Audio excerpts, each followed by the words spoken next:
en redes, amigo. Un segundito. Sí, claro.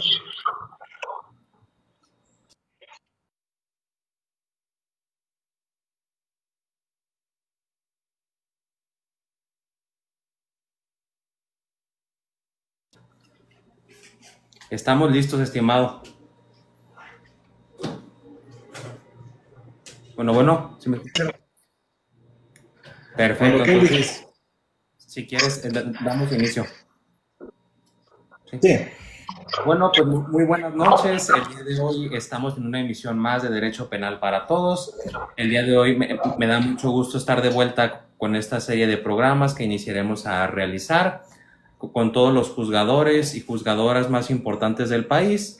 El día de hoy no es la excepción, tenemos un gran invitado. Él es el maestro Alfonso Alejandro Sánchez Talledo. Él es magistrado penal del Tribunal Superior de Justicia de la Ciudad de México.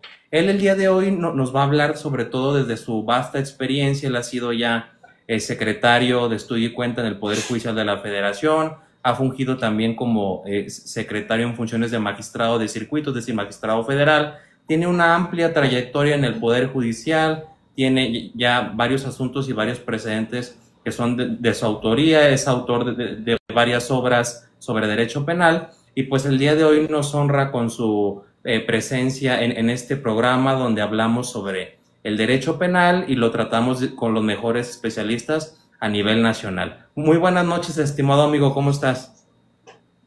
Muy bien, Raúl, muchísimas gracias, qué gusto saludarte. Es un placer estar nuevamente aquí en este espacio que tan amablemente me permites para poder charlar sobre estos temas tan interesantes de materia penal. Aquí desde la tercera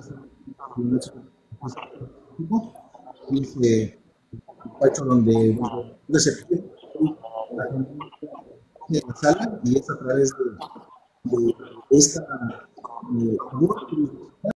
seguimos todos los conocimientos a través del campo. No te oigo, Raúl. No sé si se apagó tu micrófono. Se está, tu audio se está cortando un poquito. Ya. Vamos a ver. Ahí ya se oye mejor, sí. Sí, ya. Perfecto. Perfecto. Sí, Raúl, pues muchas gracias por la invitación nuevamente. La verdad que me siento muy contento, muy complacido de estar aquí en este espacio de justicia, en el Tribunal Superior de Justicia de la Ciudad de México. Ha habido una muy bonita comunicación con mi personal. Hemos estado trabajando de manera muy intensa en estas semanas que he estado aquí en presidencia y también en la ponencia de la sala.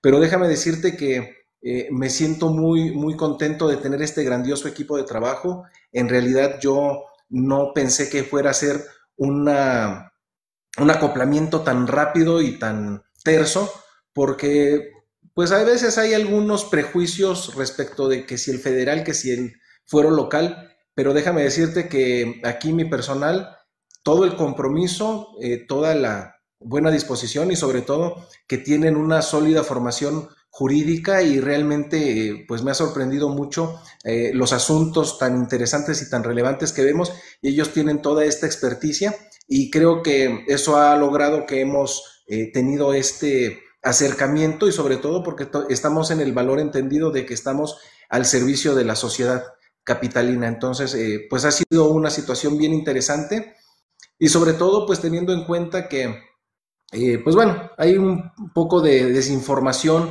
al respecto, pero yo te puedo decir que no soy el único de mis compañeros magistrados electos de este 2025 que compartimos este sentir. Hemos tenido una muy buena aceptación y un buen recibimiento en nuestros espacios de trabajo, pero yo podría decirte que en relación a mí, en lo particular, pues me siento sumamente afortunado de contar con este equipo de proyectistas tan preparados y su personal de apoyo. Y también ahora que llevo la presidencia, pues el secretario de acuerdos también con su personal. Son todos muy profesionales y siempre con la mejor disposición de que salga el trabajo de calidad, de excelencia para el servicio de la Ciudad de México. Qué bueno escuchar la verdad esa situación, ¿no? Porque ha circulado mucho en redes, sobre todo en X, quienes nos movemos por ahí también muy activos, estas cuestionamientos o muchas veces señalamientos a ciertos nuevos titulares que han llegado a estos órganos jurisdiccionales y se les ha acusado de que han estado asediando al personal, etcétera. Qué bueno que no sea tu caso y sobre todo porque entender también que tú eres persona que viene de carrera judicial con toda esta formación de años propiamente en todo el escalafón y ya tienes prácticamente toda la experiencia en este mundo, ¿no? Sí, Raúl, fíjate que yo cuando tuve bueno, te voy a contar un poquito del contexto. Cuando nosotros tomamos posesión del cargo el 1 de septiembre ante el Congreso de la Ciudad de México, al día siguiente, el 2 de septiembre, fuimos convocados por la presidencia del tribunal y se nos dio una adscripción provisional que proveyó el Consejo de la Judicatura Local antes de su extinción, porque el propósito era que no cesara la labor jurisdiccional, que no se hiciera un retraso en la impartición de justicia, lo cual me pareció un gran atino del presidente y de los consejeros. Después de que se conformó ya el órgano de administración judicial en el boletín judicial del 19 de septiembre, pues ya se refrenda esta adscripción que nos habían dado de forma provisional. Hubo cambios menores en los juzgados, pero en las salas básicamente quedó todo tal cual se había proyectado por el Consejo extinto. Y no hemos parado desde entonces. Fue un poco distinto a lo que ocurrió en materia federal, que hubo un cierto tiempo en que no se sabía realmente cómo iba a funcionar y todo, y yo entiendo que por el volumen de juzgadores también, pues era lo natural que iba a suceder, ¿no? Porque finalmente, pues nosotros, al final éramos como 137 juzgadores, no era el mismo volumen que ya en materia federal, casi los 1000 juzgadores que estaban ahí para ser adscritos y todo, pero déjame decirte que justamente esta experiencia en el ámbito local me dejó un buen sabor de boca y sobre todo porque estamos viendo cómo hay esa preocupación por parte del presidente para que no haya un retraso ni una dilación en la impartición de justicia. Entonces, desde el 2 de septiembre estamos aquí colaborando en la tercera sala penal. Yo asumí la presidencia. Las salas quedaron integradas de formas muy variadas. En el caso mío, los 3 magistrados que integramos sala estamos somos provenientes de la elección popular. Entonces yo asumí la presidencia por ser el más votado. Entonces así fue como se decidió, conforme a la ley orgánica y también conforme a los postulados que se dieron por la integración de la sala. Ya cuando fueron en otra clase de integraciones, pues bueno, ya la presidencia fue de otra manera, pero en mi caso fue así. Y también tengo una muy buena relación de camaradería con mis 2 compañeros con que integro sala. Entonces estamos trabajando muy a gusto y sobre todo yo siento que eso ha permeado no solo en el personal de la sala, también nosotros lo vemos con los defensores, con los fiscales, con los usuarios. Ha habido muy buena aceptación y estamos todos muy a gusto impartiendo esta justicia de calidad para la Ciudad de México. Qué bueno, pues es escuchar ahora sí que esa situación da mucha tranquilidad, no solo por el tema de los propios trabajadores, sino también por el tema de todos los justiciables, ¿no? Que al final de cuentas tenían demasiadas dudas de cómo sería esta transición, de si quedarían en buenas manos los asuntos y pues en tu caso, qué maravilla que haya sido así. Sí, muchas gracias, Raúl. Y déjame decirte que entrando un poquito en materia, sí es muy demandante aquí el foro de la Ciudad de México, evidentemente que es un referente nacional en cuanto al litigio, y nosotros podemos visualizar cómo es importante el tema que nos convoca hoy justamente, que es la necesidad de hacer una buena planeación estratégica para que se pueda revisar el caso de la mejor manera en segunda instancia. Entonces, el foro es muy demandante, pero déjame decirte que no por eso es hostil, no por eso hay un foro que sea demandante nada más por decirlo así, sino que hay mucho fundamento, hay muy buena técnica y muy buena práctica, pero nunca está de más hacer estas recomendaciones y sugerencias para que el Tribunal de Alzada, que déjame decirte aquí el Tribunal Superior de Justicia, las salas tienen una forma dual de resolver, ciertos asuntos se van a resolver de forma colegiada y otros son de forma unitaria. Entonces, también tiene mucho que ver eso para cómo se van a plantear algunas cuestiones, ¿no? Entonces, sí tiene bastantes aristas, pero sí vale mucho la pena que retomemos este tema y te agradezco mucho que me hayas invitado para que podamos exponer todos estos asuntos tan importantes para el foro jurídico. No, al contrario, a ti por haber aceptado la invitación a compartir un poquito, y si te parece entrando en materia propiamente, pues bueno, muchas veces escuchamos que el recurso de apelación, que hay que apelar, que cómo te vas a quedar con esa determinación del juez, que etcétera. Pero desde tu vasta experiencia, ya no lo digo solo como titular, sino como secretario, ¿cuál consideras tú que es el elemento principal a considerar cuando uno va a apelar?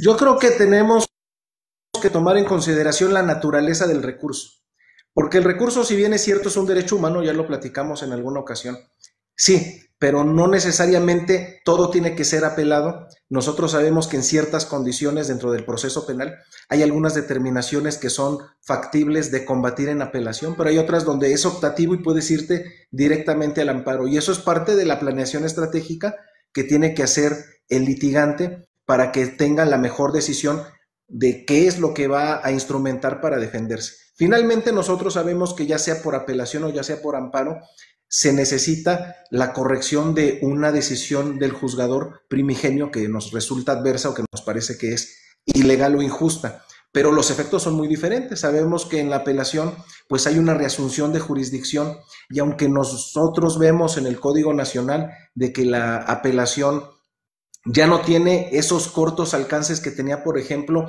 en el Código Federal de Procedimientos Penales o el Código de Procedimientos Penales para la Ciudad de México, que era simplemente como una tradicional apelación de reforma, modifica, confirma, revoca, no.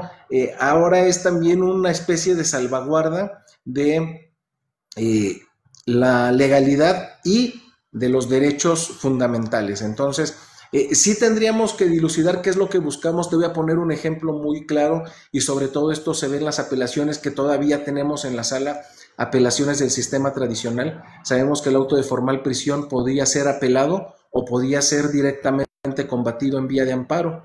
Entonces, ¿cuáles eran los efectos de la apelación? Bueno, el Tribunal de Apelación, precisamente por recuperar su jurisdicción originaria para poder resolver el tema que se somete a su consideración, tenía amplias facultades para reclasificar el delito.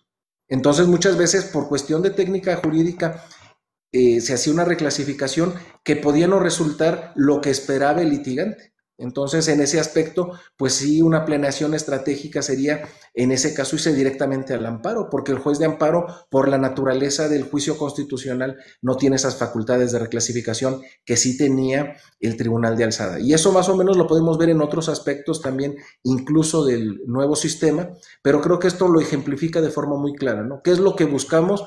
Porque incluso nosotros vemos en ese tema que las apelaciones son un remedio, sí, pero tiene unos efectos muy claros diferentes a lo que sería un amparo. Entonces, este ejemplo que te pongo del sistema tradicional, de que se reclasifica la conducta por parte del Tribunal de Apelación, e incluso hubo jurisprudencia de la Suprema Corte en ese sentido, porque muchos decían, me resulta perjudicial en mis derechos, y dijo la Corte, no es así, al contrario, te da seguridad jurídica, porque el auto de formal prisión era precisamente para poder establecer cuál iba a ser el antisocial materia del proceso y de la acusación. Entonces, evidentemente que si una persona tenía la intención de que no hubiera ese, dijéramos en su defensa, riesgo de que hubiera una reclasificación de la conducta, pues naturalmente tendría que evitar la apelación e irse directamente al amparo. Y ese es el tema interesante, ¿no? Que muchas veces se pierde que la apelación también es técnica, y muchas veces pensamos que únicamente el juicio de amparo es el que tiene esa técnica importante, pero esa es la importancia de que al momento de plantearla, los defensores tengan claro cuál va a ser la línea a seguir, ¿no? En este recurso.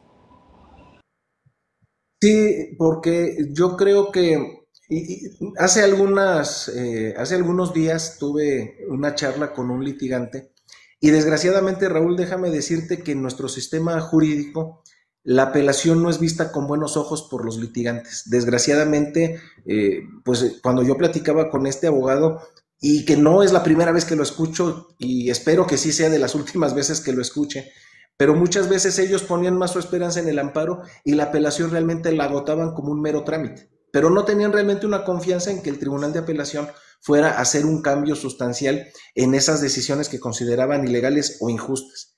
Creo que cuando un tribunal de apelación modifica o revoca, está llamando la atención de los jueces para decirles, por favor pongan atención y hagan el trabajo de la mejor manera, porque al final eso es precisamente lo que se busca con una justicia que no es perfecta, la justicia no es perfecta, lo sabemos, pero sí que puede ser factible de ser remediado si hay algún error, si hay alguna deficiencia, y en ese sentido, lo que busca una persona cuando está haciendo estos recursos, pues es que se le haga un remedio procesal a todas estas situaciones que considere que no son las adecuadas. Y bajo esa perspectiva, creo que sí tenemos una tarea muy importante y hasta podría yo decir titánica, los magistrados de apelación de esta elección popular, para que esa percepción que se tiene del recurso de apelación como un mero trámite que se tiene que agotar para poder acceder al amparo en la mayoría de las ocasiones, realmente se vea como un recurso que va a ser efectivo para lograr que se restablezca el orden jurídico en ese proceso específico.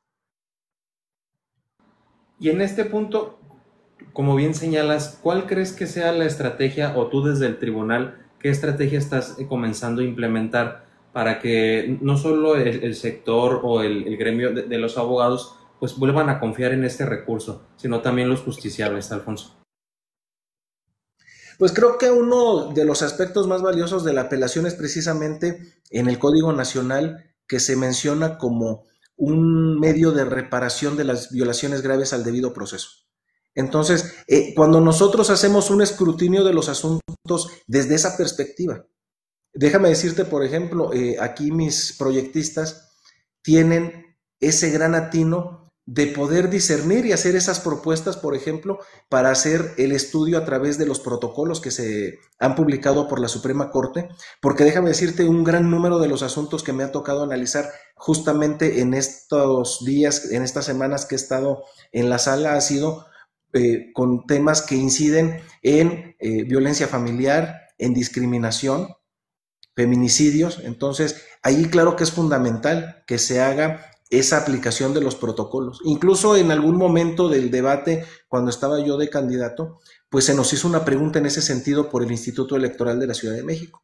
Y algunos contrincantes dijeron, bueno, pues vamos a aplicar la ley. No podemos quedarnos tan cortos. Tiene que haber una aplicación de los tratados internacionales y de los protocolos. Los protocolos nos dan una guianza muy valiosa para que podamos nosotros desentrañar la verdadera problemática que hay subyaciendo en ese asunto, para que no se perpetúen las desigualdades o se ignoren esas cuestiones de vulnerabilidad que muchas veces no se toman en cuenta si lo dejamos simplemente en la situación meramente de lo que es el texto de la ley. Entonces, parte de lo que yo he logrado afianzar con mis proyectistas, que ellos ya lo hacían, pero finalmente yo les dije, bueno, pero no se trata nada más de ir a los protocolos que siempre se han aplicado, por ejemplo, lo de los menores o lo de la perspectiva de género. También hay otros más, como por ejemplo para los adultos mayores, para los pueblos indígenas o para la perspectiva de orientación sexual. Entonces, vamos ampliando todo eso para que la apelación justamente sea, como nos dice el artículo 480 del Código Nacional, que sea una verdadera herramienta de reparación de violaciones a los derechos fundamentales. Perfecto, Alfonso. Y en este punto, desde tu experiencia, ¿cuál consideras que sea la estrategia necesaria para que los litigantes puedan plantear estos agravios y resulte a ustedes más sencillo su análisis? Me parece que siempre es importante que el litigante siga la prelación lógica de lo que quiere obtener del Tribunal de Apelación. Nosotros sabemos que lo primero que puede lograr la reversión de una situación que no se considere justa en una resolución, pues son las violaciones formales. Luego vienen violaciones procesales, luego vienen ya las violaciones de fondo. Y cuando el litigante estructura de esa manera sus peticiones y lo deja ver de manera clara en esa prelación, le facilita mucho el trabajo al Tribunal de Apelación. Porque si hay un escrito con todos estos agravios de forma dispersa, no están de esa manera ordenados por prelación, puede dificultar que se haga ese escrutinio estricto para lograr ver qué es incluso lo que se necesita para que se aplique el mayor beneficio incluso, ¿no? Sabemos que puede haber una violación procesal o una violación formal, pero a veces eso no necesariamente va a conducir a una reposición del procedimiento si es que se logra plantear una verdadera violación a los derechos humanos, que en el mayor beneficio va a devenir en qué, pues en una no vinculación, en una sentencia absolutoria, en alguna reducción de las penas, etcétera, ¿no? Entonces, a mí me parece que es importante que se tenga en cuenta por parte de los litigantes esta necesaria prelación y que lo puedan estructurar de una manera que se vaya llevando de una forma muy inteligible a lo que se busca. Yo también recuerdo en estos devenires del sistema tradicional hace algunos años, había un defensor por allí en la península de Yucatán que no tenía propiamente una teoría del caso. Él ponía, decimos de manera coloquial, de chile, de mole y de manteca, ¿no? Entonces ponía por aquí, por allá dispersos y pedía todo y no tenía realmente claro qué es lo que estaba buscando de la apelación. Entonces eso tal vez no era tan grave en un sistema como en el sistema tradicional, en que es una suplencia exacerbada de la queja para la parte de la defensa, ¿no? Pero en realidad que eso sí facilita mucho las cosas. ¿Por qué? Porque hay cosas que a veces son infranqueables. Nosotros lo vemos, por ejemplo, incluso en una materia tan estricta para el patrón como es la laboral. Bueno, pues si el laudo no trae firma, pues no vamos a entrarle al fondo. ¿Qué necesidad hay de ponderar violaciones de fondo cuando eso va a ser infranqueable? Porque no existe jurídicamente el laudo. Y es algo parecido como sucedería en materia penal. Bueno, si hay alguna deficiencia formal insalvable, pues creo que sería interesante que por cuestiones de estrategia incluso, pues no se hiciera un descubrimiento más allá de lo que se está advirtiendo estrictamente necesario para una reposición del procedimiento, por ejemplo. Sí, sin duda, ¿no? O sea, y es cuando entra ahí la importancia y la pericia de los operadores jurídicos, ¿no? Hoy en día también vemos esta problemática que obviamente ustedes como magistrados inminentemente se van a topar con todos estos nuevos juzgadores que están propiamente comenzando a entrar, sobre todo en jueces de control, llamándose pues propiamente, y todas estas falencias que estamos viendo, ¿no? Que propiamente trascienden obviamente al resultado del fallo y que tienen pues una afectación muy lacerante en la ciudadanía, ¿no? Y que ustedes como tribunal, pues al final de cuentas van a ser los encargados de ir filtrando esa situación, ¿no, Alfonso? Es que fíjate, Raúl, que nosotros como tribunal de alzada tenemos un deber triple, un deber para con el justiciable, un deber para con el juez que es de nuestra propia institución, finalmente son gente de casa. Tenemos que tener esa sensibilidad de corregirlos de una manera que sea pues adecuada, que sea decente e institucional, pero también pensando en el tribunal de amparo que nos va a revisar. Y entonces esa situación nos orilla a tener una revisión muy estricta, un escrutinio muy apegado a la legalidad, pero sobre todo te voy a decir algo. Me parece que todas estas falencias que pudieran ocurrir en los juzgadores que no tienen tal vez la experiencia o la experticia para algunas cuestiones, será nuestra tarea tener esa sensibilidad de ver hasta qué punto, como decías tú, hasta qué punto trasciende el resultado del fallo y va a comportar una anulación de esas actuaciones, porque déjame decirte que incluso, pues bueno, sabíamos lo de los 10 días que ponía el código, como esa situación de que pues se pasa de los 10 días y viene la nulidad absoluta. Y la misma Suprema Corte lo matizó e hizo algunas observaciones bien interesantes en esa jurisprudencia donde se está aclarando que no va a ser ipso facto, no va a ser ipso iure, no va a ser total, tiene sus matices. Y qué bueno que el alto tribunal tuvo ese atino de darnos esa herramienta, de decir, no es que pueda ser de forma automática, tenemos nosotros que ver cuáles son todos los valores que están en juego en este asunto específico, y creo que eso es el valor que tiene el juzgador, de que sea casuista y cada caso que tiene sus propias situaciones, que tiene su propio entorno y tiene sus propias especificidades, es importante que se tenga esa sensibilidad de lo que puede comportar incluso para las víctimas, para el mismo imputado, para la fiscalía, para la sociedad. Es una serie de cuestiones que son tan complejas que no está bien, pienso yo, no está bien que se quiera hacer una fórmula como si fuera una receta. No lo es, porque se requiere esa sensibilidad. Entonces, bajo esa perspectiva, bueno, déjame decirte, por ejemplo, el Código de Procedimientos Penales para la Ciudad de México, al hablar de las reposiciones del procedimiento, sí era muy enfático en decir, puede que haya una reposición de procedimiento, pero si hay incluidas personas, por ejemplo, menores de edad, en cierta clase de delitos que son muy delicados, esas actuaciones ya no se van a repetir. Porque ahí estamos viendo precisamente cuál es la naturaleza del proceso penal. El proceso penal es un proceso que antiguamente se le llamaba de defensa social. Justamente es lo que se busca, que la sociedad esté protegida, no es para que sea en su perjuicio, no es para perpetuar algunos estereotipos, no es para perpetuar algunas cuestiones, no, es para que haya ese catalizador social. Lo que queremos todos, Raúl, queremos paz, queremos tranquilidad y queremos condiciones para la prosperidad de nuestra patria, y esa es la tarea que tenemos actualmente los magistrados de apelación, porque somos ese primer filtro para que esa clase de violaciones, si se pueden reparar, lo hacemos, pero si no hay una trascendencia real al fallo, sería también insensible de nuestra parte decir, repongas el procedimiento y cuál va a ser la carga para la fiscalía, para las víctimas, e incluso para el mismo imputado, porque puede tener consecuencias muy, muy fuertes para cada uno de los intervinientes en el proceso penal. Muchos pensarán que nomás pensamos en las víctimas, pero claramente no.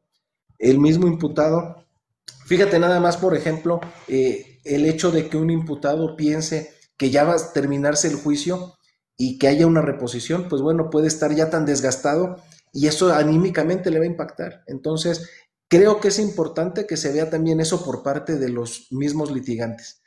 Puede ser la diferencia entre lograr que se pueda mantener esa resistencia, esa defensa, o en el caso de las víctimas, de estar con ese derecho a la verdad al que quieren acceder, pero si también hay un abuso de la reposición, de los formalismos, creo que tampoco vamos a lograr nada y flaco favor le vamos a hacer al debido proceso y sobre todo al artículo 17 constitucional, que prefiramos más bien lo que es el fondo a los formalismos. Y es una tarea difícil porque te digo, al final nosotros estamos en medio del sándwich, ¿no? Entonces, sí, vamos a ver al juez, pero ¿qué nos va a decir el Tribunal de Amparo?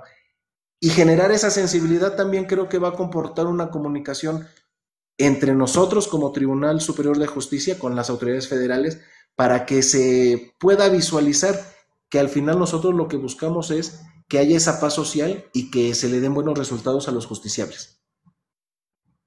No, y como bien señalas, ¿no? O sea, lo que muchos he señalado como parte de toda esta reforma que vivimos, propiamente esa falta de sensibilidad, pero ya no solo en un sentido práctico, sino también formal, donde muchas veces veíamos estas reposiciones innecesarias y propiamente a veces podría atenderse al principio de mayor beneficio, que ya tú nos lo explicabas de una manera más clara.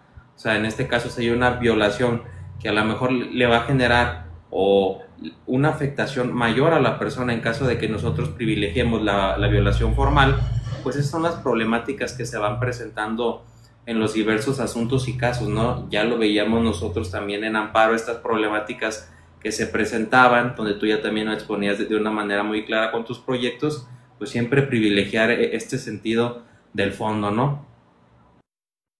Claro, porque al final, mira, también aquí hay muchos asuntos en la sala, por ejemplo, de las suspensiones condicionales, y luego hay una serie de oposiciones que no tienen ningún sentido. Me tocó ver recientemente un asunto, ¿no? Por ejemplo, donde el peticionario de la apelación, que estaba representado en este caso por la Fiscalía, y se estaba oponiendo a una suspensión condicional. Y por el tema del delito, pues estaba tratando de evitar esa situación porque era un delito contra la salud. Entonces empieza a hacer una serie de argumentos, pero hay una parte donde lo reconoce la propia apelante, ¿no? Dice, el fin último del proceso penal es justamente que haya esa reparación, que haya ese esa restitución, ¿no?, de derechos. Entonces, si bajo esa perspectiva, pues tenemos nosotros que analizarlo, si se dan las condiciones de procedibilidad, pues vamos a privilegiar que se dé este mecanismo alterno, porque es lo que nos está informando el artículo 17, y justamente esa es la génesis y esa es la estructura sobre la que se basa el sistema penal. No es ya un sistema represor y punitivo, ya es un sistema de restauración. Entonces, bajo esa perspectiva, creo que también es el papel que debemos de tomar los magistrados de apelación en esta nueva etapa del Poder Judicial a través de la elección popular, pues que logremos que haya ese sentir social para que se pueda lograr, pues el fin del proceso penal lo dice muy claramente el Código Nacional, es que se esclarezcan los hechos, que pague el responsable, pero también que la víctima obtenga esa reparación del daño, que todo se restablezca en el tejido social. Creo que no debemos nunca perder de vista eso. El derecho penal no es un instrumento para cuestiones personales, es para la protección de la sociedad y el restablecimiento del tejido social. Veámoslo siempre desde esa perspectiva, claro, no solo los magistrados de apelación, pero creo que somos el primer eslabón porque es un impacto psicológico y es un termómetro judicial. Un tribunal de apelación que siempre está confirmando, pues no puede generar mucha confianza porque finalmente es como de, vamos a validar lo que dice la primera instancia y tal. No, que haya un verdadero estudio, que sea un análisis concienzudo y si hay que hacer esas reparaciones modificando o revocando, pues adelante, ¿no? Creo que ese impacto psicológico y también como termómetro de la salud judicial, la apelación es un instrumento fundamental. No, y es cierto, ¿no? O sea, ir cambiando esa concepción, por ejemplo, acá en el estado de Jalisco ya lo veíamos, donde el Supremo Tribunal está implementando aspectos de justicia restaurativa, ya por ahí hay 2 asuntos donde los magistrados han participado y han resuelto a través de la justicia restaurativa, propiamente algo muy vanguardista en cuanto a la implementación de estos mecanismos y soluciones alternas que ya va más allá de la conciliación y la mediación. Ahora sí que es lo nuevo y son cuestiones muy interesantes, ¿no? Porque propiamente parten de lo que tú nos comentas, de entender propiamente la concepción, de buscar la solución del conflicto, ¿no? Y ese aspecto es muy fundamental y es un clásico, o sea, tanto la oposición en suspensión condicional como para el procedimiento abreviado, cuando la víctima va ofendido, se opone propiamente a alguna de estas formas de terminación anticipada o solución alterna del conflicto, porque ellos consideran que no quieren que la persona pueda solucionar su conflicto a través de estos mecanismos que el propio legislador ha realizado, ¿no? Y esto es muy lamentable porque parte de una falta de enseñanza o de una incorrecta enseñanza del sistema de justicia penal, donde siempre hay que castigar y nunca buscar esta solución, ¿no, Alfonso? Justo has dado en el clavo, Raúl. El tema aquí es que ya hay un paradigma muy diferente.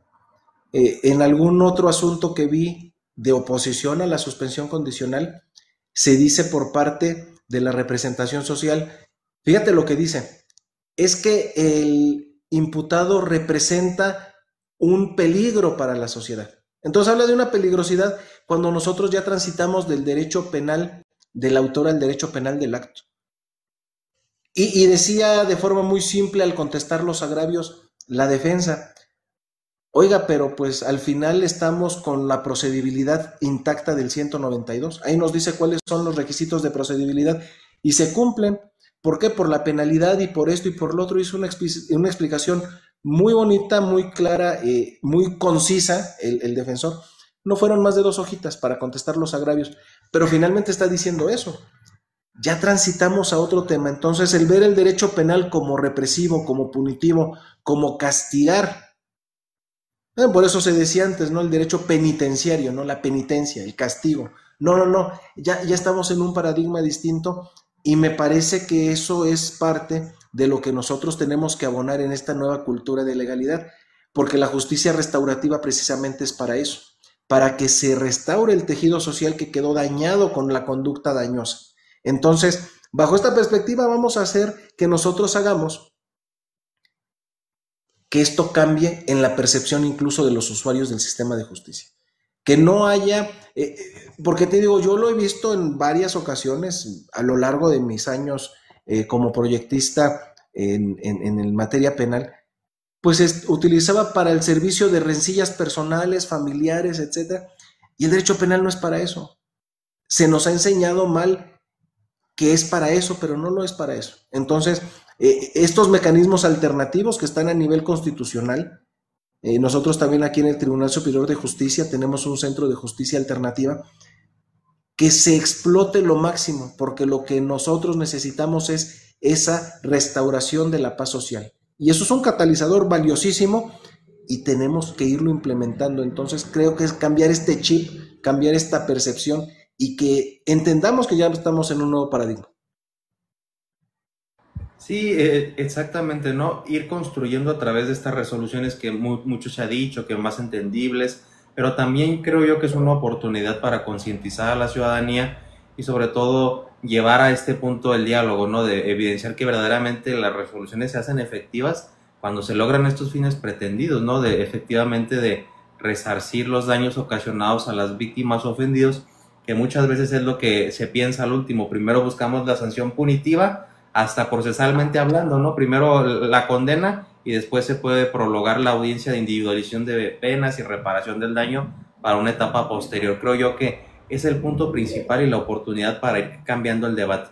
Y bueno, Alfonso, ¿qué recomendación tú darías a todos los litigantes para poder plantear o estructurar correctamente sus agravios de una manera sencilla? Así como tú nos comentabas en el ejemplo anterior, ¿qué consideras tú como algo claro y concreto para poder ir estableciendo estos puntos, Alfonso? Me parece importante que se ubique cómo se forma la disputa dialéctica en cada una de las instancias de cognición del proceso penal. La instancia primera, la apelación y el amparo. Son grados de cognición en diferentes aspectos de diferentes ámbitos y con diferentes propósitos. Entonces, bajo esta perspectiva, yo he notado que, por ejemplo, muchos litigantes se duelen de la actitud de su contraparte. Muchos litigantes se duelen de lo que hace, por ejemplo, incluso, aunque son víctimas de lo que hizo la fiscalía. Pero en una apelación, yo tengo que revisar y hacer un escrutinio de la actuación del juez. Entonces, muchas veces hay cuestiones que se plantean de forma innecesaria porque no van a abonar a lo que quiere el apelante, que es lograr que haya una reversión de algo que consideran injusto a través de la revisión que hace el Tribunal de Apelación. Esto te lo digo porque, por ejemplo, en el sistema acusatorio que tenemos las audiencias de alegatos aclaratorios, bueno, vamos a aclarar los agravios, ¿no? Entonces, muchas veces no se entiende para qué es esa audiencia.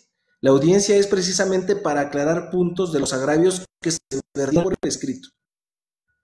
Y en alguna oportunidad, que ahorita ya he estado presidiendo audiencias, se le da el uso de la voz al apelante y se le dice, ¿no? Mire, esta audiencia, conforme al Código Nacional, es para que sea una aclaración de los agravios. Yo voy a escuchar sus alegatos aclaratorios. Esa es la materia de esta audiencia. Le doy la palabra y empieza, ¿no? Es que yo cuando fui a poner mi denuncia me maltrataron y me dijeron y no me atendieron rápido y tal. Entonces, eso finalmente, ¿qué es lo que va a lograr? Que la audiencia dure de más y que no cumple el propósito, que es la cuestión aclaratoria de los agravios, que es lo que se busca, ¿no? Entonces, también creo que es importante que el litigante tenga esa sensibilidad de que hay unas cargas de trabajo muy importantes en los órganos jurisdiccionales y el hecho de celebrar una audiencia totalmente innecesaria simplemente distrae de la labor jurisdiccional, porque si ya hicieron sus agravios de forma clara y concreta en el escrito condigno, no tiene necesidad de estar pidiendo esas audiencias. Ese es un punto inicial, ¿no? Y yo sé que muchas veces quieren ser escuchados, pero por la mecánica de la apelación, pues en los agravios pueden decirlo todo. Ahora, ¿cómo los tienen que estructurar para que sean atendidos? Bueno, que sean simplemente acordes a lo que se busca. Se busca la reversión de la resolución apelada, pues sobre eso va a ser el combate que hagan. Traer a colación otras cosas que nada tienen que ver con la materia de la litis, pues entonces lo único que va a hacer es entorpecer la lectura de lo que realmente quiere. Entonces creo que es importante que los litigantes hagan como estrategia un mapa mental de qué es lo que les está afectando, no de la actuación de las partes, no de la actitud del juez propiamente en la audiencia, porque muchos terminan doliéndose de eso. No, pero en el fondo la resolución, ¿qué es lo que tiene? Y si hay una violación dentro del desahogo de la audiencia, bueno, eso ya es materia de una petición específica. Pero vamos a lo que es el fondo de la cuestión. Si nosotros vamos al fondo de la cuestión, tan simple. Tuve recientemente un tema de un delito tentado y en algún momento pues lo platicamos. Recordarás que te puse ahí un hipotético de ese asunto para conversarlo. Y es que justamente es eso, ¿no? El punto, y a mí me agradó mucho pliego de agravios, porque todo versaba en esas 2 hojitas, nomás ese punto.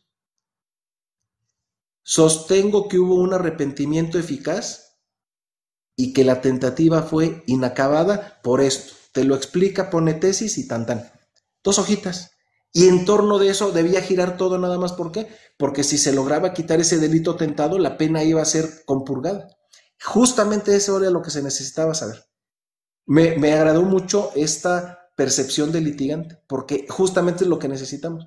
Pudo haber empezado con otra serie de cuestiones que no iban a abonar a eso. Y a lo mejor si eso era lo más importante para lograr que el otro delito que estaba total y absolutamente demostrado, y creo que también aquí, Raúl, viene el tema de la lealtad procesal de las partes.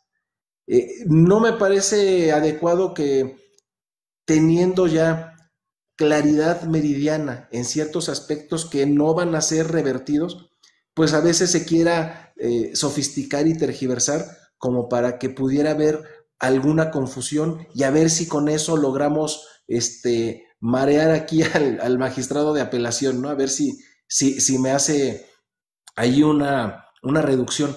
Me parece que no sería saludable tener ciertas actitudes de esa naturaleza.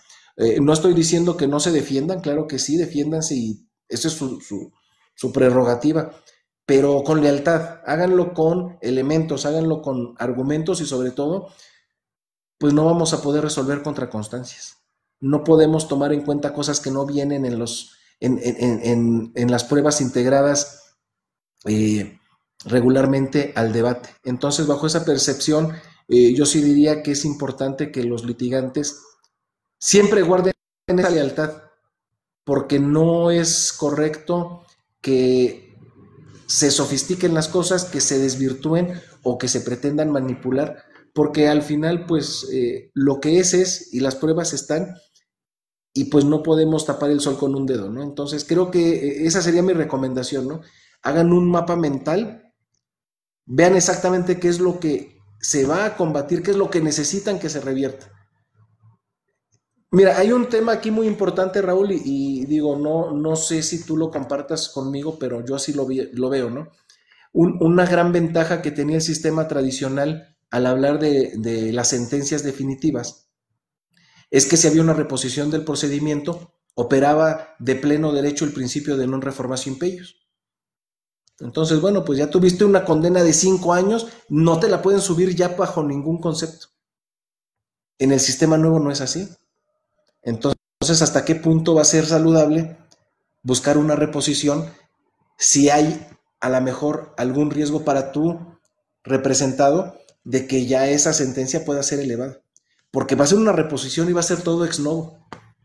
Entonces, esos son los temas de planear esa estrategia. Si hablamos de una estrategia es precisamente porque es una planeación de lograr el mayor beneficio para tu representado. Llámese víctima, llámese imputado, es una estrategia. Entonces, creo que muchas veces a algunos abogados se les olvida cuáles pueden ser las consecuencias de su proceder al apelar. Y hay que calcular muy bien esos costos, ¿no? Porque sería muy lamentable que, por ejemplo, si tú lograste en un momento una sentencia de 4 años, pero te empeñas y no vamos a reponer el juicio, esos 4 años que ganaste para tu representado van a desaparecer. Y no es como en el sistema anterior, ya gané los 4 años y no me los pueden subir porque ya no me los pueden subir. No, el sistema nuevo no lo permite. Entonces, es importante tener en cuenta incluso las especificidades, ya ni digamos nada más de la materia, sino hasta de los sistemas donde estemos. Todavía tenemos muchos asuntos del sistema tradicional aquí, al menos en la sala, todavía hay varios, no es la mayoría evidentemente, pero sí hay varios asuntos todavía. Entonces creo que es importante que se haga ese espacio de reflexión y ver realmente lo que se quiere y siempre, repito, siempre lograr que todo se haga con el principio de lealtad. Y sobre la suplencia de la queja, ¿qué podríamos decir brevemente, Alfonso, en estos recursos que muchas veces son utilizados para evitar argumentar? Bueno, es una labor que nos incumbe como Tribunal de Apelación, como lo decía en el Código Nacional, nos lo dice que es para reparar violaciones graves a los derechos fundamentales. Entonces, pues bueno, ahí tenemos manga ancha para poder lograr el restablecimiento del orden constitucional. Y es mucho más acentuado en el sistema tradicional donde nos dice, bueno, el Código Federal de Procedimientos Penales no era muy amistoso, decía, bueno, el Tribunal de Apelación deberá suplir los agravios de la defensa si el defensor por torpeza o negligencia no los hizo valer, ¿no? No era muy amigable la redacción, pero al final nos decía, lo que le vaya a beneficiar, hazlo. Pero a veces se malentendió ese beneficiar. Beneficiar es una reposición que a nada práctico va a conducir. Bueno, había que valorar. Por eso me gustó mucho la cláusula que yo vi aquí en el Código de Procedimientos Penales para la Ciudad de México abrogado, pero que decía, bueno, si son pruebas de menores en ciertos delitos sensibles, la reposición no va a tener por efecto anular esas pruebas. Eso creo que al final, Raúl, es lo que nosotros debemos de entender, la sensibilidad. Un postulante debe de tener claro que si va a defender los intereses de alguien, sea quien sea, tiene que tener ese compromiso de hacer un trabajo de excelencia y de calidad y no pensar, lo va a hacer la alzada, lo va a hacer el colegiado, lo va a hacer el juzgado de distrito, no. Lo tengo que hacer yo, que soy la parte procesal interesada, que está representando los intereses de esta persona, porque es lo justo, es lo adecuado. Y yo creo que cuando todos hacemos lo que nos incumbe, logramos que esto marche de la mejor manera. Entonces, por eso te digo, hay que pensar la estrategia. ¿Voy a pedir una audiencia innecesaria? Eso va a mermar en la capacidad del Tribunal de Apelación de resolver más fácil. Entonces, bueno, si tenemos 10 audiencias a la semana, de las cuales realmente eran necesarias nada más 2, pues el tiempo que se le invirtió a las otras, porque no nada más, Raúl, es el tiempo que va a invertir la sala en celebrar la audiencia. ¿Qué impera para que puedan llegar las partes ahí? Es una inversión de recursos del Estado enorme, de tiempo, de recursos materiales, de recursos humanos. Entonces creo que a veces esa sensibilidad se pierde, ¿no? Entonces, claro, yo entiendo que pues la gente quiere ser escuchada, pero la forma de ser escuchada no es nada más en una audiencia. Ahí están los escritos, ahí están los postulados, nos dice el código muy claro, ¿no? La apelación en el Código Nacional de Procedimientos Penales son cuestiones muy estrictas, son plazos muy fatales, pero también tiene una reglamentación que permite instrumentar la tutela de los derechos humanos. Entonces, yo diría a las partes, a los litigantes, confíen en nosotros, confíen en el sistema de apelación, sobre todo hagan su trabajo con mucho amor, con mucha devoción y con mucha entrega, y sobre todo, como les decía, con mucha lealtad. En la medida que todos aportemos eso, nuestro país va a ser beneficiado y la sociedad va a tener la tan ansiada paz que tanto necesita. Y ahí la tarea, ¿no, Alfonso? No solo de los litigantes, sino también de los titulares, de entender estas figuras del Código Nacional, por ejemplo, en tratándose de la aclaración de agravios, ¿no? La importancia, pues, que tiene que los titulares vayan entendiéndola como tal. ¿Y a qué me refiero? Claro, porque... sí, perdón, por ejemplo, en Jalisco ocurrió algo muy interesante. En el tercer circuito, los magistrados comenzaron a señalar alguna serie de audiencias de manera obligatoria, ¿no? A diestra y siniestra, todos los asuntos tendrían que sesionarse así. Sin embargo, viene una interpretación muy interesante del segundo colegiado, donde dice, a ver, espérense, la naturaleza propia de la audiencia de aclaración de agravios es únicamente cuando el magistrado tiene dudas y hay que aclarar y pedirle a la parte que interpuso el recurso que las aclare, ¿no? O sea, el símil de lo que pasa en el sistema norteamericano, ya lo comentábamos en otra charla que tuvimos también tú y yo, donde hablábamos propiamente, o sea, si yo magistrado no me queda claro cuáles son los alcances de esta pretensión de la parte, le llamo, fijo audiencia y a ver, explícame los alcances, ¿no? O sea, donde propiamente el tribunal cuando considera pertinente lo señala, y hay una tesis aislada de ese tercer circuito que así lo definió de una manera muy interesante y creo yo que tomando en cuenta, no lo menciona, pero así lo intuyo, el sistema anglosajón propiamente, ¿no? De la propia naturaleza que tiene esta audiencia de aclaración de agravios, que es no a petición de parte, sino cuando el tribunal así lo estime necesario para aclarar o eficientar más el tema. Y creo yo que esto viene a darle un sentido mayor a la naturaleza propia, incluso si analizamos la exposición de motivos, que en el propio texto del Código Nacional no quedó muy claro, pues por ese punto de que las partes podrán solicitarlo y luego se presta que ahí mismo en tu experiencia ya lo habrás vivido, supongo, que te hacen ahí otra serie de agravios que nunca se plasmaron previamente, ¿no? Entonces, creo yo que ahí es el reto, ¿no? Primordial de ustedes como magistrados de ir estableciendo estos criterios novedosos. ¿Para qué? Para eficientar, como tú bien señalas, y en aquellos casos que sea necesario, claro, señalar la audiencia respectiva y pues adelante, aclarar los agravios. Pero justamente es eso, Raúl. Mal haríamos en darle oportunidad a las partes de que expongan cosas que no hicieron en primer término, porque tenían la oportunidad y si precluyó su derecho por la razón que tú gustes y mandes, pero no podríamos darle una ventaja porque entonces estaríamos rompiendo con ese principio de igualdad entre las partes, igualdad ante la ley. Ya tuvo su oportunidad de apelar, hizo su pliego de agravios, lo presentó. Hay algo que aclarar, vamos a aclarar eso, pero no vamos a introducir cosas nuevas, porque entonces sería una deslealtad para la otra parte que quede inaudita. Creo que son esas cosas a lo mejor muy finas, pero que realmente tienen un impacto, porque eso al final estriba en qué? En el obedecer el debido proceso, en el obedecer los plazos procesales, en todos estos principios que informan lo que tiene que ser el proceso penal. Entonces, como tú bien lo dices, ¿no?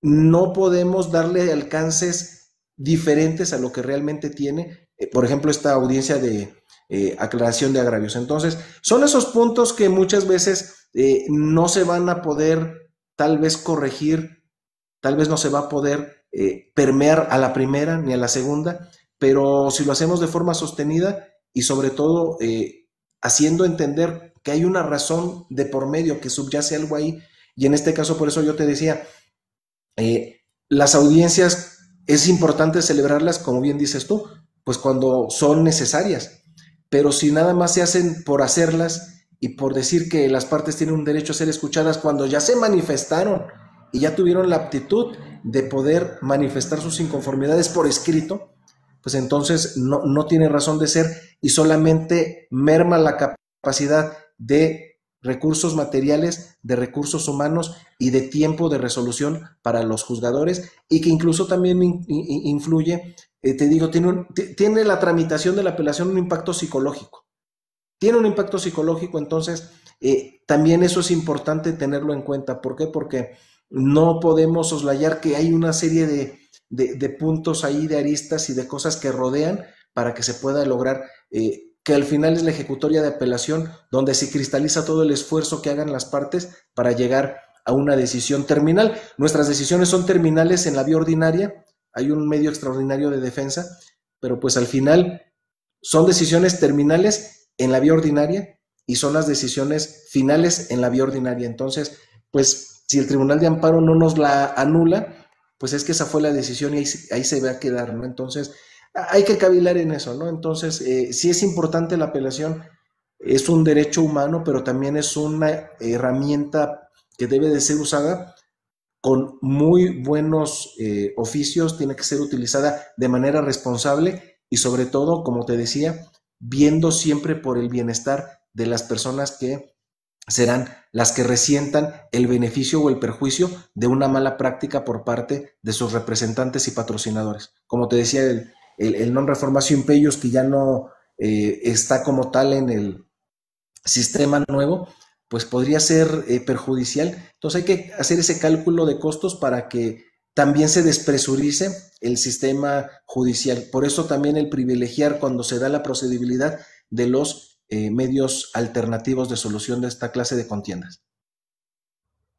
Excelente, Alfonso. Bueno, pues estamos llegando al final de este espacio y previo a ir cerrándolo, me gustaría que dieras un consejo a las partes, sobre todo respecto a la importancia, pues, de confiar en los tribunales de alzada.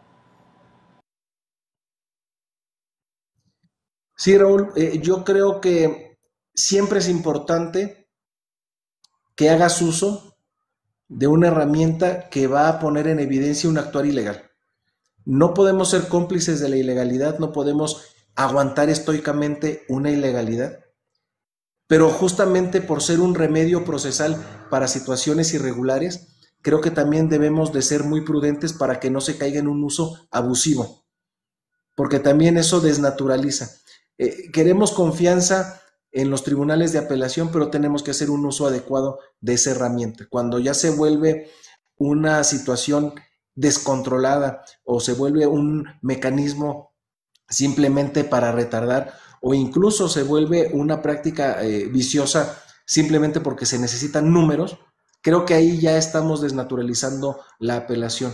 Creo que si nosotros tenemos esa conciencia, pues hagamos un uso adecuado y sobre todo, insisto, haciendo los cálculos pertinentes, porque la técnica es distinta. La técnica es lo que va a determinar si se va a la apelación o si se va al amparo cuando hay forma alternativa, y cuando es un recurso obligado, pues también poner las bases para que lo que pretendemos, si no se puede obtener en la apelación, porque pues al final los tribunales del SAT no son infalibles, pues que entonces en amparo se tengan esas bases, ¿no? Pero creo que sí es importante que se haga todo eso con responsabilidad, con lealtad y viendo siempre por el bienestar de la sociedad, que es la beneficiaria final de este sistema de justicia. Excelente, Alfonso. Y bueno, finalmente, no sé si les podrías comentar al auditorio en dónde te pueden, en qué sala estás, en qué estado estás. Sí, claro, su servidor está como presidente de la tercera sala penal del Tribunal Superior de Justicia. Aquí estamos en la Ciudad de México y pueden encontrarme en mis redes sociales. Tengo TikTok, tengo Instagram y Facebook, y me pueden encontrar como Alejandro Talledo 13. Esas son las redes que abrí para mi campaña y pues siguen vigentes, así es que pueden buscarme en Instagram, en Facebook y en TikTok como Alejandro Talledo 13. Su servidor, Alejandro Talledo, magistrado presidente de la tercera sala penal del Tribunal Superior de Justicia de la Ciudad de México.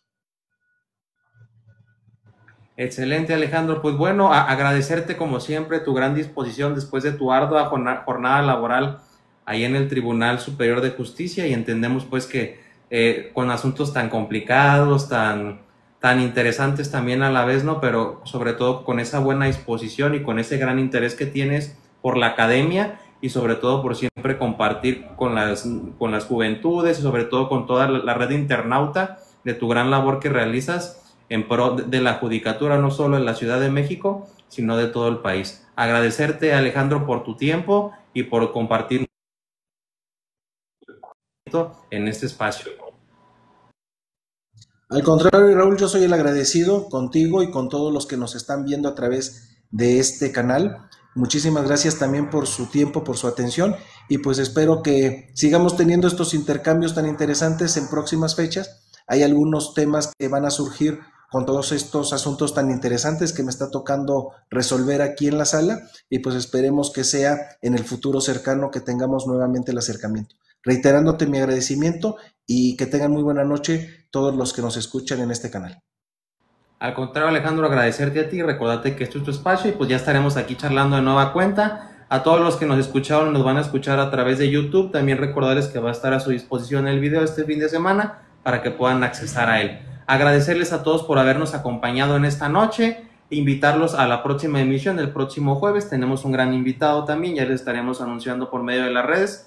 Invitarlos a que nos sigan en nuestras redes para seguir compartiendo un poco del mundo del derecho penal. Muchas gracias por escucharme. Les recuerdo que yo soy Raúl Rosas y esto es Derecho Penal para Todos. Muchas gracias, Alfonso. Excelente noche. Gracias a todos.